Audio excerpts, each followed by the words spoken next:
Something very unusual just happened in the currency markets.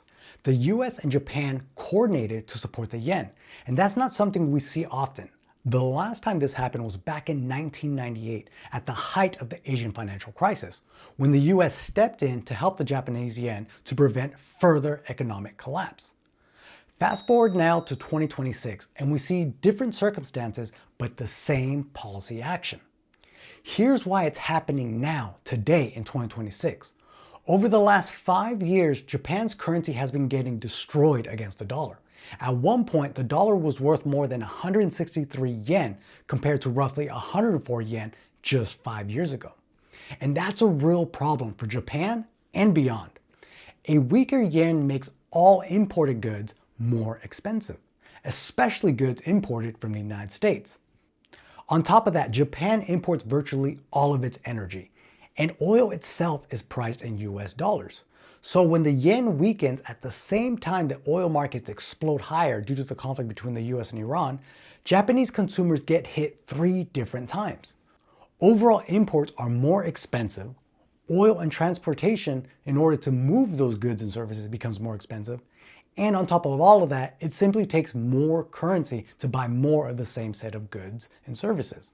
That's called general inflation. Naturally, the BOJ has to step in, and Japan had already spent billions of dollars this year alone trying to defend the yen on its own. But it wasn't working. So now the US has stepped in directly. The obvious read, the high-level read, is simply that Washington is trying to help an important economic ally. And that's part of the story for sure. No doubt that's an important part of it. But that's not the whole story, because Japan isn't just a good ally. It's also our largest banker, as the largest foreign holder of US Treasury bonds. And if Japan is forced into an aggressive currency defense, one of its options is to simply start selling those Treasury bonds, which means Japan's currency problem could very quickly become America's bond market problem. That's the thread I want to pull on in this video. But before we get started, welcome back everyone to the Lunch Money Investing channel, where an ex-math econ nerd focuses on market-moving events and breaks them down so that you can make more informed decisions for your portfolio to grow and of course protect that lunch money. If this type of content sounds interesting to you, please smash that like button and consider subscribing. It means the world. Anyways, enough of that. Let's get into the main story. First, we have to understand what actually happened. Japan had already been intervening in currency markets to defend its yen earlier in the year, spending nearly 12 trillion yen trying to prop up its currency in late April and early May. Yet, despite this fact, the yen kept sliding anyways. And by late July, the dollar was closing in on 163 yen per US dollar.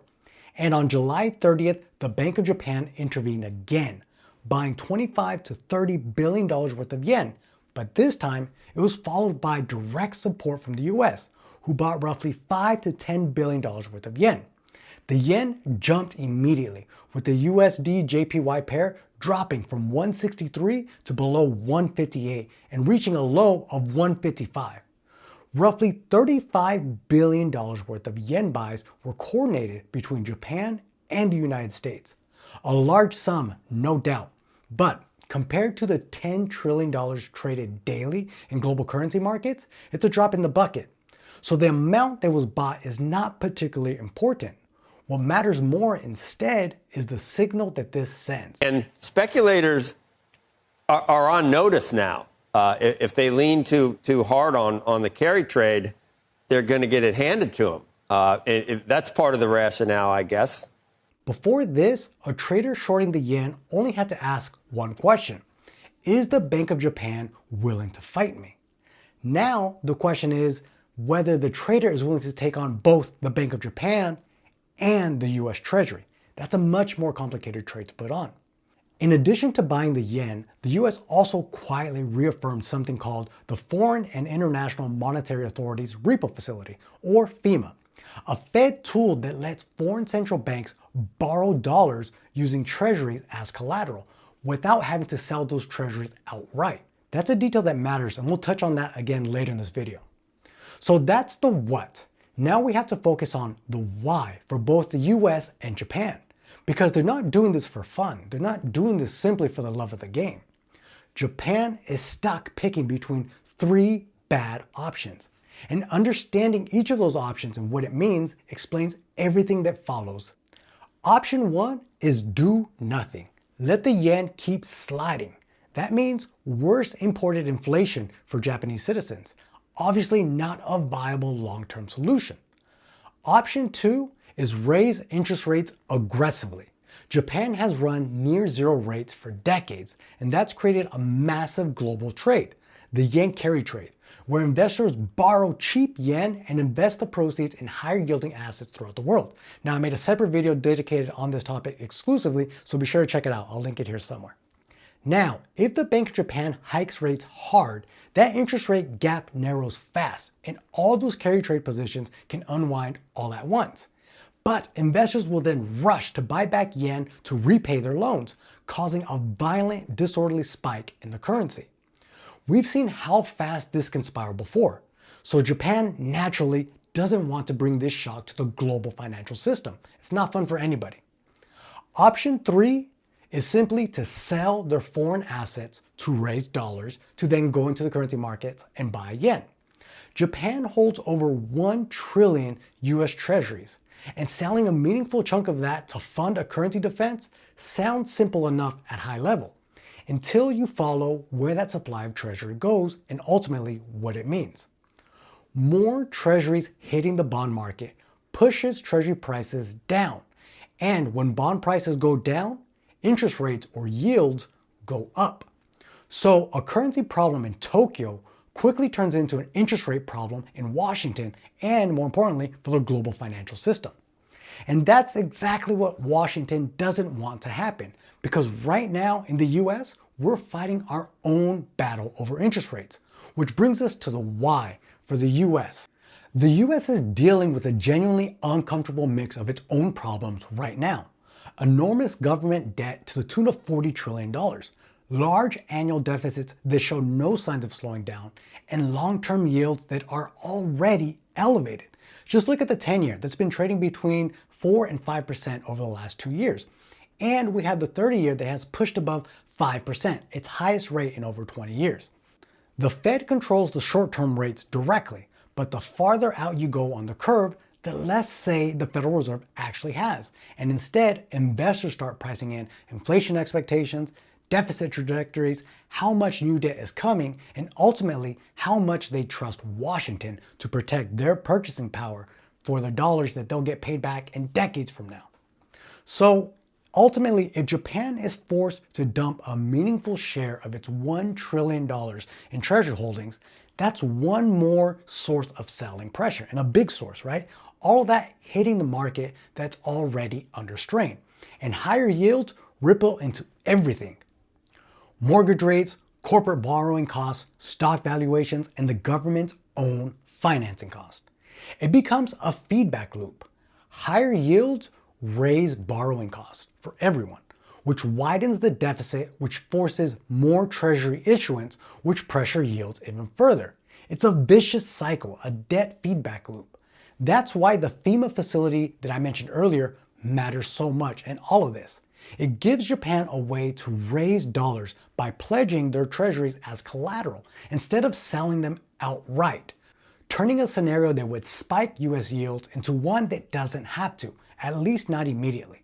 It's about keeping Japan's currency crisis from spilling into the US treasury market. If we zoom out, we see already the bond market reacting to all of this before this even made any headlines. That's the bond market today telling Washington it wants to be paid more for inflation risk, for fiscal risk, for uncertainty holding the US government debt for the next 30 years. And the Fed cannot force investors to accept a 4% yield on a 30-year bond if the market instead expects or believes that that real number should be closer to 5.5%. Now, the US Secretary of Treasury, Scott Bessent, has been quietly fighting in the background to keep a lid on US interest rates. He's done this in a number of different ways. First, he's quietly shifted bond issuance away from the long end towards the short end, reducing the immediate supply pressure at the long end of the curve. Additionally, he's been a strong supporter of the Genius Act, that on the surface looks like a crypto bill, but also provides a new structural buyer for US Treasuries, as stablecoin issuers need liquid reserves, and a lot of that ends up parked in short-term government debt. Neither of these was designed purely to prop up the bond market, but both quietly help manage it and keep a lid on interest rates. Then we circle back to the US intervention to support the yen. It was also a bid to support US bond prices and prevent rates from jumping meaningfully higher. And this is where Bessent's background matters. He spent decades managing global macro strategies under the legendary trader George Soros, waging currency wars from the attacking side. Now he's using everything he's learned in reverse, defending a currency instead of attacking one. The reported note suggesting that the US could buy $10 to $20 billion worth of yen each day is a perfect example of his playbook. Shorting the yen now means betting against the Bank of Japan and the US Treasury at the same time. That repricing of risk is exactly what drove the US JPY pair from 163 to high 150s in a single session. That's Scott Bessent's playbook at play. It's also worth noting that the Treasury sold euros to buy yen, highlighting just how aware Scott Bessent is of market dynamics. If he had to sell dollars, that would signal to global markets that the US is actively trying to weaken its currency, which would spike US yields, which of course would have been counterproductive. So all of this just shows how smart this guy is, and he knows exactly how to play the game against markets because he himself is a strong market participant. That said, no matter how smart Scott Bessent is, none of this changes the deeper economic problems sitting underneath all of this. The US has roughly $40 trillion in federal debt, and net interest payments on that debt now exceed the entire defense budget, a bill the government has to pay regardless of what it spends on everything else. On top of that, inflation and debt are pulling economic and monetary policy in opposite direction. Inflation is back up. Back in May, we got a headline CPI reading of 4.2%, meaningfully higher than the 3% reported in January of 2025. This argues all things being equal for higher rates. But higher rates raise debt service costs. They slow the economy and shrink tax revenue, widening the deficit, which of course forces more borrowing and pushes yields up even higher the next time around. And that really leaves three paths for the United States. The first, of course, simply default. But that's a non-starter. So we're really down to two options: austerity or inflation. Austerity at a high level means meaningfully raising taxes while also cutting entitlements, social services, government spending in general, which in theory is possible. But I have yet to see a politician running on, "I'm going to raise your taxes and cut your benefits." So austerity on its own is a bit difficult to see that play out in the real world, which really only leaves the third option. Let inflation and nominal growth quietly erode the real value of the debt over time, without ever announcing that that's the plan. Because of course, announcing that plan would cause bond investors, bond market vigilantes, to demand even higher yields in order to compensate for the inflation risks. So, seen through this lens, the yen intervention isn't really a story about Japan and trying to save the yen simply for trying to save the yen's sake. Instead, it's Washington protecting the treasury market here at home, suppressing pressures on yields without ever having to say the word inflation, at least not out loud. The yen intervention buys us some time for sure, but it doesn't solve any of the underlying incentives or change any of the underlying factors that creates this persistent pressure both against the yen, also pressure pushing yields higher here in the US. So here's what's on my dashboard to keep an eye on this stuff looking forward. Of course, we have the US JPY pair. This is the obvious one. This is the battlefield itself where we see everything come into play. If the US JPY pair holds below 160, the intervention is working, at least for now. A push back towards 160 tells a much different story, and it tells us that something needs to happen, because each time the yen has traded above 160 for more than a few days, the BOJ has moved to intervene. So this is a clear line in the sand for the markets and of course for the BOJ. After that, we want to look at the spreads between the short-term rates between the US and Japan, as well as the spread on the 10-year rates for the US and Japan. The short-term spread drives the yen carry trade, while the long-term spread drives long-term institutional capital flows for long-living projects. If both keep widening, that means the structural headwind for the yen stays on regardless of what intervention does in the short term. If that spread narrows, the pressure to sell yen eases on its own over time. Domestically, I'm looking at the 2 and 10-year spread, and that tells us something different than the US-Japan spread. Specifically with this, we can see whether the long end yields are rising because of shifting Fed expectations or because the bond market is simply demanding a bigger premium for inflation and fiscal risk. A bear steepener where the 10-year keeps climbing while the Fed holds or even cuts short-term rates is a signal that the bond market is pushing back against Washington's policies directly and telling them, hey, this is not going to work. You need to pay us more to go with this story. The last thing I'm keeping an eye on is the FIMA repo facility. And this is one thing that most people won't think to check, but it's probably one of the most important in terms of just following the overall plumbing in the flow of capital. Unfortunately, it is not broken down at the country level. It's only reported in aggregate. So it won't give us a clean day-by-day read, but if we do see a sudden spike in issuance or in activity within the repo facility, that can suggest that Japan is leading on this facility to avoid dumping treasuries. A real-time confirmation that the stealth yield suppression campaign is still very much active and that pressure still exists. When you put those 4 items together, the currency pair, the yield spread between the US and Japan, the shape of the yield curve, as well as the FIMA balance, you get a much clearer picture than any single headline can provide. If all 4 are moving in the wrong direction at the same time, this fight is far from over. If instead they stabilize together, this intervention may have actually bought Washington the time it needs in order to sort things out, as well as the BOJ. And quickly now, what am I doing given that my view, to be clear, my view is that this dilemma will ultimately result in financial repression, not high hyperinflation, but instead a slow burn, a slow simmer, with inflation stuck between 3 and 4%. Over time, that hurts us consumers.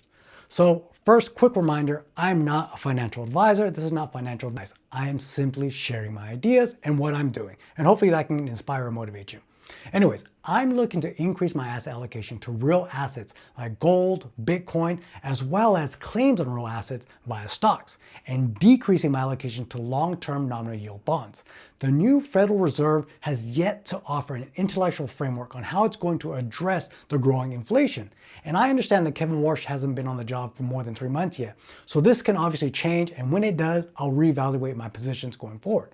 But that's it for today's episode. If you enjoyed this episode, please smash that like button and subscribe. I post content like this every single week. Until next time, protect that lunch money.